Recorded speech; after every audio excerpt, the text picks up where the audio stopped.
Je vais te dévoiler comment je suis passé de 2500 € à 340 000 € en e-commerce avec une grande majorité de trafic 100% gratuit et à seulement 22 ans. Attention, je ne vais surtout pas te parler de dropshipping ni d'un projet e-commerce à court terme. Dans cette vidéo, je vais te parler de l'ascension et de la création d'une marque qui avait une vision sur le long terme, d'un passage d'une auto-entreprise à une société, d'une déposition d'un nom auprès de l'INPI, mais aussi de tous mes secrets qui m'ont permis d'atteindre ces résultats-là. Si j'y suis arrivé, c'est que toi aussi, tu peux le faire. C'est juste que depuis mes 16-17 ans, je m'intéresse énormément au e-commerce et j'ai lancé énormément de projets qui m'ont permis d'atteindre cette expérience. Enfin, petit disclaimer, ce n'est surtout pas une vidéo pour me la raconter ou pour te dire de faire ça pour devenir riche. Je sais qu'il y a des gens qui ont des résultats bien plus conséquents que moi. Moi, l'idée de cette vidéo, c'est de te montrer comment est-ce que j'y suis arrivé pour que toi aussi, tu puisses l'adapter à ton site e-commerce. Alors moi, ce que je te conseille de faire, c'est de sortir ton petit stylo et ton petit carnet de notes et de prendre un maximum de notes. Comment je suis passé de 2500 € à 340 000 €.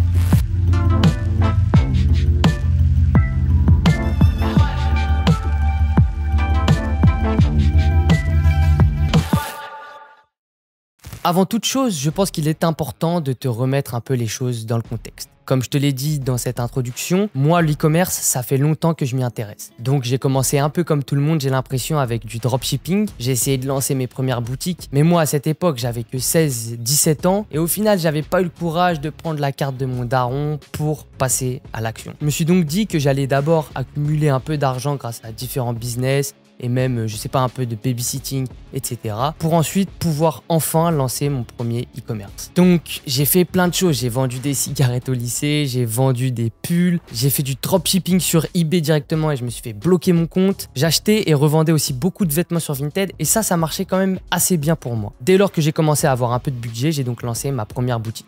Et là, ça a été un flop, comme tu dois t'en douter, bien sûr. Faut savoir que voilà, quand tu es au début, tu fais les choses trop mal, tu te dis vas-y je vais tenter un produit, etc. Mais bref, ça n'a pas du tout marché. Donc j'ai essayé, j'ai réessayé, j'ai testé avec d'autres produits, rien, aucun résultat. Je me dis bon, c'est peut-être pas pour moi. Je continue d'autres petits business sur le côté et un jour je me refais attraper par des vidéos et je me dis putain, quand même loupé un truc là, ça serait bien de se relancer, j'ai dû mal faire les choses. Donc là je relance une autre boutique et là encore une fois, flop. Je crois que j'arrive quand même à faire une vente et genre même moi je me suis dit que c'était mon daron qui avait acheté le truc parce qu'il en avait marre que genre je galère et que ça marche pas. Je n'ai pas la vérité sur cette histoire, c'est juste une supposition. Donc voilà, encore une fois, j'essaye avec d'autres produits, ça marche pas et là c'est le Covid qui arrive. Je me dis qu'il faut vraiment que je lance un truc. J'essaye de lancer une agence marketing. On arrive à signer quelques influenceurs, mais d'un autre côté on n'a pas les marques. Donc 2 mois après au final on préfère la fermer. Et là voilà, j'arrive à un moment où je me dis j'ai 20 ans, donc j'avais mon bac, j'étais en école de commerce. Je me dis bon, là ça fait 3-4 ans que tu galères, t'as jamais rien fait encore de conséquent, de concret. Qu'est-ce que tu pourrais faire? Dans quoi t'es bon vraiment? Et donc là, comme je vous l'ai dit au départ, j'étais assez bon dans tout ce qui était mode, achat, vente de vêtements. C'était vraiment ce qui me faisait kiffer. C'était vraiment un petit business, mais ça marchait plutôt pas mal. Voyant en plus l'intérêt du vintage augmenter, du streetwear, des sneakers, etc., je me suis dit, bah écoute, pourquoi pas essayer de revendre des vêtements de seconde main et neufs,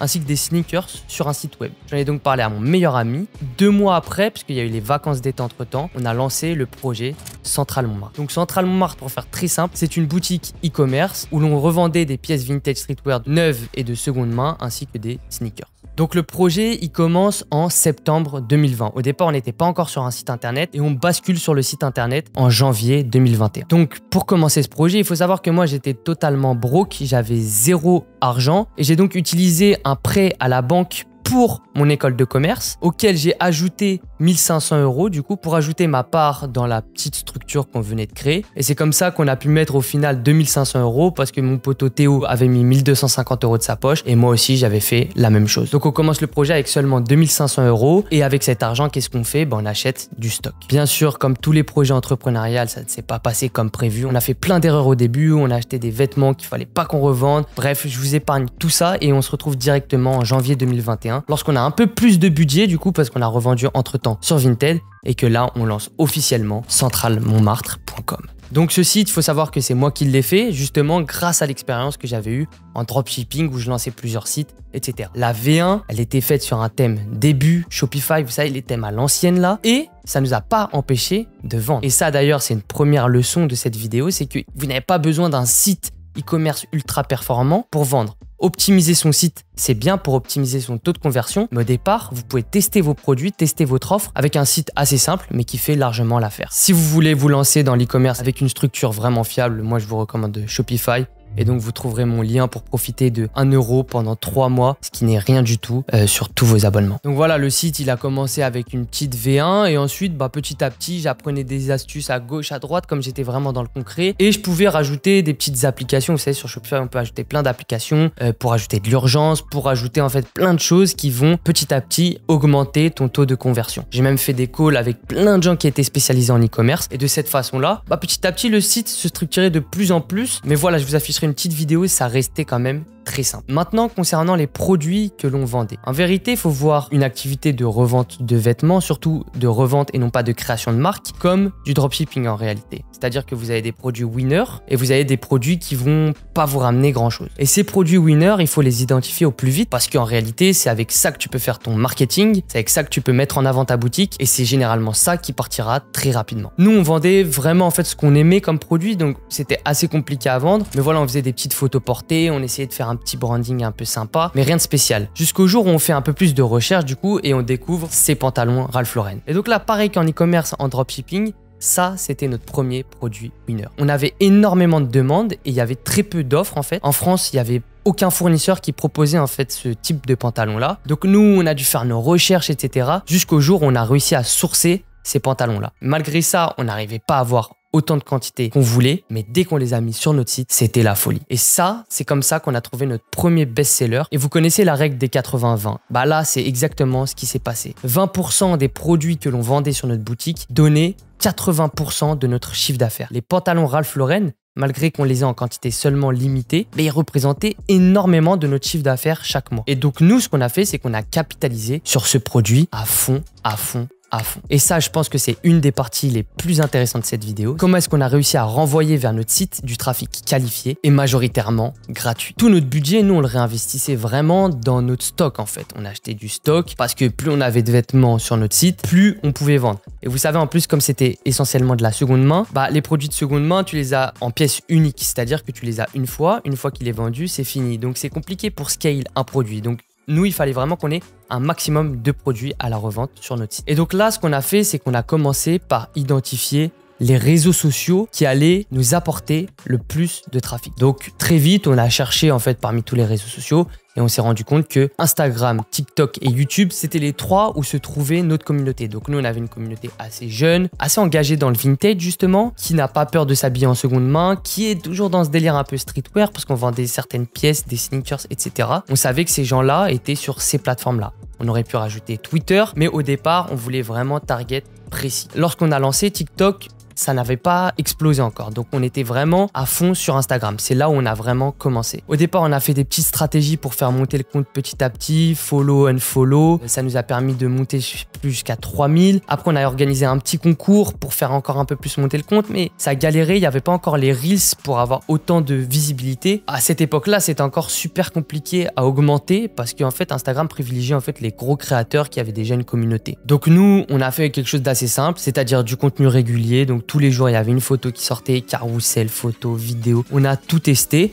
et on testait en fait plusieurs types de contenus. Pour connaître le contenu qui allait marcher, ce qu'on faisait, c'est déjà qu'on s'inspirait de ce qui se passait à l'international et en France aussi et qu'on adaptait avec notre DA, notre image de marque, etc. Et aussi, bien sûr, en testant parce que si tu ne testes pas, tu peux pas vraiment savoir. Il y avait des posts qui au final ne marchaient pas tant que ça. Et notre but, c'était d'aller sur l'Explorer page. C'est-à-dire, c'était de se faire voir par des gens qui nous follow pas forcément et justement d'aller toucher des nouvelles cibles potentielles. Si on était resté focus que sur Insta, on n'aurait pas pu avoir autant de croissance. Donc la deuxième chose qu'on a mise en place pour avoir du trafic, c'était des collaborations avec des influenceurs. Mais attention, comme je vous l'ai dit, on n'a jamais payé un influenceur. Bien qu'on ait fait des promos avec les plus gros influenceurs français de notre niche streetwear, Vince, Raska, La Routine, nous n'avons jamais payé pour ces collaborations. On a toujours échangé contre des produits, donc de nos stocks, directement. On a commencé avec un petit influenceur et petit à petit, en fait, on a réussi à augmenter et je vous en parlerai juste après aussi. Il y a une stratégie qu'on a mise en place qui nous a permis d'aller toucher justement ces gros gros influenceurs et de collaborer pour pas grand chose au final. Pour les influenceurs, comme nous, on n'avait pas vraiment d'accès à YouTube et mon ami voulait pas non plus lancer une chaîne YouTube, il trouvait ça trop compliqué. On a commencé du coup à cibler les influenceurs sur YouTube qui eux nous faisaient connaître auprès de leur audience, mais aussi auprès des influenceurs YouTube parce qu'ils se regardent tous plus ou moins. Aussi, une autre stratégie qu'on a utilisée, donc un peu après la première collaboration avec les influenceurs, comme je vous l'ai dit, on a trouvé notre produit gagnant. On l'a vraiment diffusé un maximum déjà sur notre Instagram et je me suis dit que ça serait pas mal de lancer des ads. Donc là, c'est pour ça qu'au final, on a quand même un peu payé pour du trafic, donc c'était pas 100% gratuit. Mais la vérité, c'est qu'on n'a jamais redirigé vers notre site avec ces ads. On redirigeait toujours vers notre Instagram. Nous, notre but, c'était vraiment de faire monter notre communauté et de voir long terme. Donc ce qu'on a fait, c'est qu'on a testé plein de créatives différentes avec les pantalons Ralph Lauren. Et jusqu'au jour où on arrive à trouver vraiment notre banger, où c'est une vidéo très simple, où on ouvre un carton avec plein de pantalons. Et avec cette vidéo, écoutez bien, on avait un coût par clic. Et là, c'était vraiment une dinguerie de 0,1 centime. Chaque jour, on avait plus de 150 abonnements sur notre compte Instagram, alors qu'on mettait seulement 5 € par jour. J'ai jamais vu des stats aussi bonnes et même quand j'en parle encore aujourd'hui, les gens ils sont choqués. On avait vraiment fait un braquage. Malheureusement, on n'a pas mis plus, on n'a pas réfléchi, je sais pas pourquoi, mais on aurait pu faire encore plus et même rediriger vers notre site. 2021, c'est aussi la période où TikTok ça a explosé, où justement il y avait énormément d'opportunités, les vidéos devenaient virales assez facilement. Et donc là aussi, on s'est dit qu'il faut aller à tout prix sur TikTok au plus vite. Et comment est-ce que ce déclic est arrivé? Bah d'abord, c'était en regardant les stratégies content marketing de Gary Vee, tout ça, tous les mecs qui te disaient là, faut sauter sur l'occasion, faut vraiment y aller, c'est une dinguerie. Au départ, tu te dis bon, je vais peut-être écouter. Tu fais une vidéo, ça marche pas, 2 vidéos, ça marche pas, 3 vidéos, je vois la vidéo, elle fait 20K. Et là, je me dis bon, ok, il y a vraiment un truc à faire. J'étais toujours en école de commerce, c'était ma 3e année. J'ai un stage à faire en fin d'année. Je me mets en stage dans ma micro-entreprise Centrale Montmartre. Et là, je me dis maintenant, c'est 3 TikTok par jour. Et donc là, je bombarde. Et là, on arrive petit à petit à faire monter le compte TikTok. Mais moi, encore une fois, c'est pas ce que je cherchais. Je redirigeais toujours le trafic vers le compte Instagram. Je voyais vraiment long terme. Je voulais vraiment faire du monde sur les drops parce qu'on fonctionnait sous forme de drops. C'est-à-dire que toutes les nouvelles sorties de produits étaient programmées un jour fixe, un peu comme Suprême. Donc le dimanche à 18 h, il y avait un nouveau drop. Et donc de cette façon-là, un flux, concours, TikTok, toujours en redirigeant vers le Instagram, on a réussi à devenir la première communauté en 1 an et demi dans notre niche du coup vintage streetwear, où on est passé de 300, parce que je crois que c'était un compte que j'avais à 300 abonnés, à plus de 70 000. Bon là, le projet il est vraiment en stand-by, donc là on est passé à 65 000 il me semble. On a bien chuté, mais ouais, à son pic on était à 73 000 il me semble, avec des gens qui étaient vraiment qualifiés, aucun boost et très peu de budget. Et enfin, en août 2021, donc après avoir lancé le TikTok de Centrale Montmartre, je me dis que moi aussi, il faut que j'aille sur TikTok. Et donc, je lance mon TikTok perso pour faire mon branding, etc.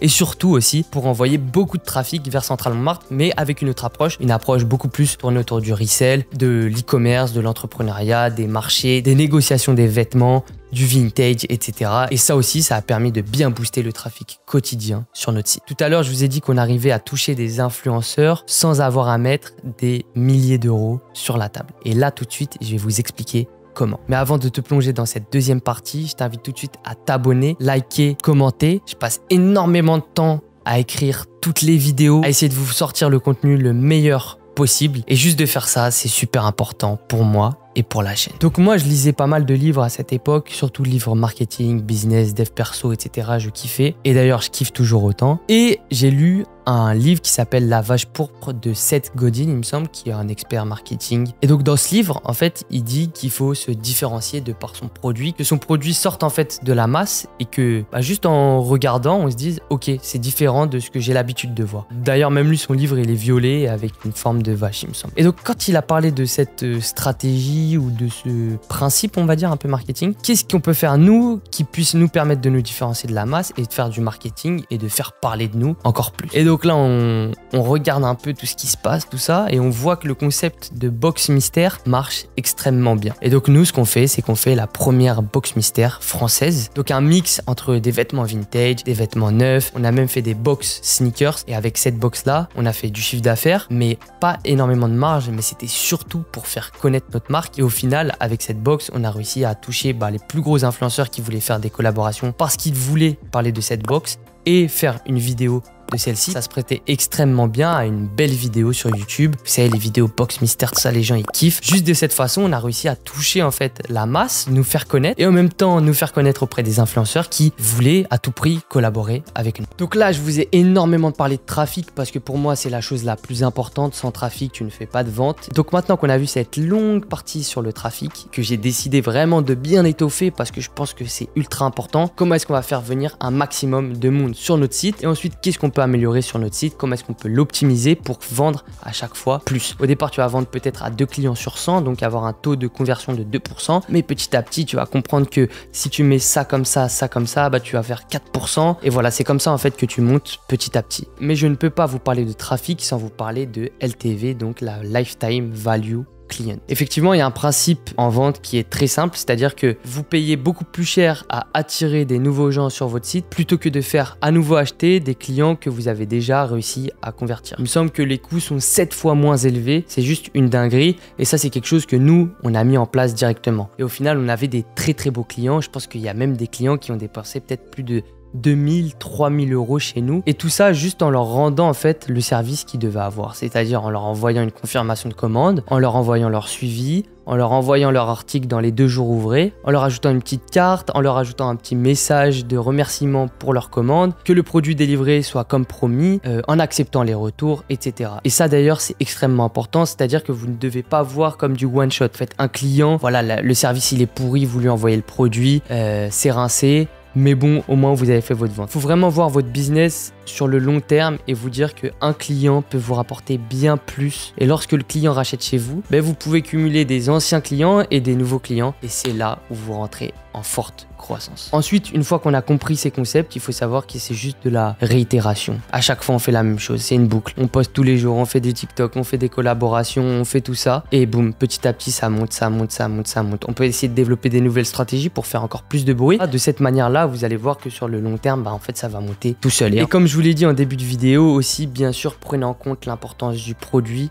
Voilà, si vous n'avez pas de résultats sur votre boutique e-commerce, c'est essentiellement peut-être parce que le produit ne se vend pas et c'est pas intéressant en fait. Peut-être que vous le marketez pas de la bonne façon. Donc voilà, faut tester en fait plein de méthodes. Et donc ensuite, je vais pas vous mentir, on a fait que réinvestir toujours tout notre argent. On a acheté beaucoup. Dès qu'on avait de l'argent, dès qu'on faisait rentrer de l'argent, on rachetait du stock parce que pour nous, plus on avait de stock, plus on avait de vêtements qu'on pouvait vendre. Mais ça, c'est une grosse erreur qu'on a faite, c'est-à-dire qu'on mettait tout notre argent dans nos stocks et on n'avait jamais de fonds de réserve. Donc s'il y avait un petit problème ou quoi, on était débordé. Parfois, on achetait trop, on se mettait dans le négatif. Et tout ça pour toujours avoir plus de stock dormant parce que le stock, ça coûte énormément d'argent parce qu'il faut le stocker. Très mauvaise idée de notre part, mais au final aujourd'hui je suis conscient de cette erreur là et c'est sûr qu'elle sera plus jamais faite. Et en plus de ça, quand tu commences un projet avec aussi peu d'argent et que tu vois autant d'argent venir, tu te dis non mais t'inquiète pas, je vais réinvestir. Voilà, faut savoir à un moment s'arrêter, mettre de côté et investir dans d'autres choses, je sais pas, un peu plus de logistique, peut-être prendre des alternants pour t'aider justement sur des tâches. Ça c'est quelque chose qu'on n'a pas mis en place, donc encore une fois une grosse erreur. Et enfin, je vais vous parler du passage en société. Donc on a commencé en micro-entreprise en 2021, donc avec mon statut de micro-entreprise. Au bout d'un an, on avait atteint le plafond des 94 000 qui te font payer en fait de la TVA en micro-entreprise. Et donc en 2022, on a décidé de passer en société. Enfin, on n'avait pas vraiment le choix, sinon on se faisait trop allumer. Et donc passage en société, SARL. Et là, début de tous les problèmes. Quand je dis problème, je parle vraiment en termes de comptabilité et d'administratif parce qu'on s'en rend pas compte, mais quand on est en micro-entreprise, on a très peu de travail à faire en réalité, juste faire notre Excel, comptabiliser notre vente et faire notre déclaration. Mais là, quand tu es en société, récupérer toutes les factures d'achat, c'est des frais en plus, c'est du temps en plus. Je sais pas combien j'ai passé de temps à regrouper des factures, etc. Mais c'est quelque chose qui demande aussi beaucoup d'investissement, que ce soit temporel ou aussi financier, parce que si tu peux déléguer, c'est toujours mieux. Là, je vous avoue que j'étais pas forcément prêt, mais bon, encore une fois, ça m'a permis d'apprendre. Je sais maintenant à quoi m'attendre et je peux vous dire que maintenant je suis ultra calé sur le sujet. C'est de cette manière qu'en 2022 on passe en société, petit à petit on arrive à atteindre les résultats et donc là en regardant le Shopify à l'heure d'aujourd'hui, on a atteint les 340 000 euros, sachant qu'on a fait une V2 du site avec quelqu'un qui était censé être expert dans ce domaine-là, mais même si ça ne s'est pas passé comme prévu, on a pu lancer un nouveau site, mais qui au final augmentait quand même un peu notre image parce que le site était beaucoup plus professionnel malgré plusieurs problèmes. Et donc voilà l'équipe, vous avez plus ou moins l'histoire. de Centrale Montmartre, donc de mon site e-commerce, comment est-ce qu'on est passé de 2500 € à 340 000 €. Mais attendez, ce n'est pas fini. Je voulais vous parler un peu des erreurs justement que j'avais commises. Et si demain, je devais recommencer un projet à zéro, et d'ailleurs, c'est ce qui se passe avec mon nouveau projet Vendel. D'ailleurs, je vous ai fait la vidéo sur du coup ce projet qui est censé me faire devenir millionnaire. Je vous mettrai tout ça en description, allez la checker, c'est très important. Les nouveaux épisodes arrivent très prochainement et là, il y a du lourd qui est arrivé. Donc, si je devais recommencer un projet de zéro aujourd'hui, sur quoi est-ce que je me concentrerai? Qu'est-ce que je referai? En premier lieu, je me concentrerai vraiment sur des produits qui marchent. Que des choses qui marchent. Et si j'ai pas de fournisseur, je ne vais pas dedans. Donc pour trouver des produits qui marchent, c'est très simple. Tu regardes un peu les tendances, tu regardes aussi qu'est-ce qui t'intéresse toi, parce que vendre quelque chose qui t'intéresse, vous l'avez vu, c'est toujours mieux que de vendre des produits en dropshipping, des trucs qui ne t'intéressent pas. Enfin personnellement, moi c'était mon cas. Quand j'ai eu des vêtements, quand j'ai vendu vraiment ce qui me faisait kiffer, c'est là où j'ai vraiment réussi à avoir des résultats. Donc je vous conseille de faire la même chose. Mais au-delà de ça, d'avoir vraiment des produits qui sont winners, c'est-à-dire que vous le montrez, vous le marketez, vous savez qu'il y a de la demande dessus et vous savez que vous allez pouvoir le vendre sans trop de difficultés. Encore une fois, c'est beaucoup plus simple et c'est recommandé même d'aller dans un marché en croissance plutôt que d'aller dans un marché qui est en décroissance. Ok, certes, ça te fait kiffer, mais derrière, bah voilà, il y a de moins en moins d'intérêt pour ce genre de produit et qui intéresse tout simplement de moins en moins de personnes. Et donc, ce que je vous recommande pour trouver vos produits winners, c'est de regarder vraiment les trends sur les réseaux sociaux, regarder un peu sur TikTok. Une fois que vous avez un potentiel produit winner, vous essayez de chercher sur TikTok, Instagram, ce que ça donne, les vidéos YouTube. Est-ce que ça crée de l'attraction? Est-ce que ça crée du désir? Est-ce que les gens ont envie d'acheter ce produit avant de lancer n'importe quel e-commerce? En deuxième point, j'utiliserai vraiment les réseaux sociaux à fond parce que c'est du trafic long terme en fait. C'est du trafic qui t'appartient et quand tu es une entreprise, quand tu es une organisation, avoir du trafic qui t'appartient, c'est extrêmement important. C'est-à-dire que voilà, tu pourras les faire racheter, pour leur faire découvrir tes nouveaux produits chaque jour, etc. Plutôt que juste d'envoyer des pubs Facebook et de faire du one shot. Là, tu vois vraiment sur du long terme et tu mets aussi en place une rétention client. Gros contenu sur les réseaux sociaux et pour choisir, pour les sélectionner, ce que je fais, c'est rien de plus simple. Je regarde où sont mes concurrents et où est ma clientèle et j'adapte en fonction et ensuite je teste plein de contenus différents. Et en troisième point, c'est-à-dire dès que vous faites un peu d'argent, dès que vous arrivez à faire des premières ventes et surtout de vous dégager du bénéfice, vous déléguez. Ça, c'est quelque chose que nous, on n'a pas su très bien faire justement, y compris dans la logistique. Ça a été une grosse erreur. Dès que vous arrivez à avoir un peu de budget, vous ne réinvestissez surtout pas dans vos stocks. Vous essayez justement de voir où est-ce que vous pouvez être meilleur, que ce soit sur le point de vue des produits, de la logistique, de la livraison. Vous avez capté l'idée. Cette dernière partie me permet de conclure cette vidéo en beauté pour tous ceux qui se demandent justement où en est ce projet aujourd'hui. Malheureusement, pour des raisons en interne, le projet s'est arrêté en janvier 2023 et je vous recommande à tous de vous abonner à la chaîne car un jour ou l'autre, je vous dévoilerai pourquoi est-ce qu'on a fait le choix, justement un peu bizarrement parce qu'au final, on fait quand même beaucoup de chiffre d'affaires, d'arrêter le projet. J'espère que cette vidéo va servir à au moins une personne qui pourra m'envoyer ses résultats sur mon Instagram. Si cette vidéo t'a plu, si t'as appris des choses, à liker, commenter et bien sûr t'abonner. Rejoins-moi sur tous mes réseaux sociaux qui s'affichent juste ici.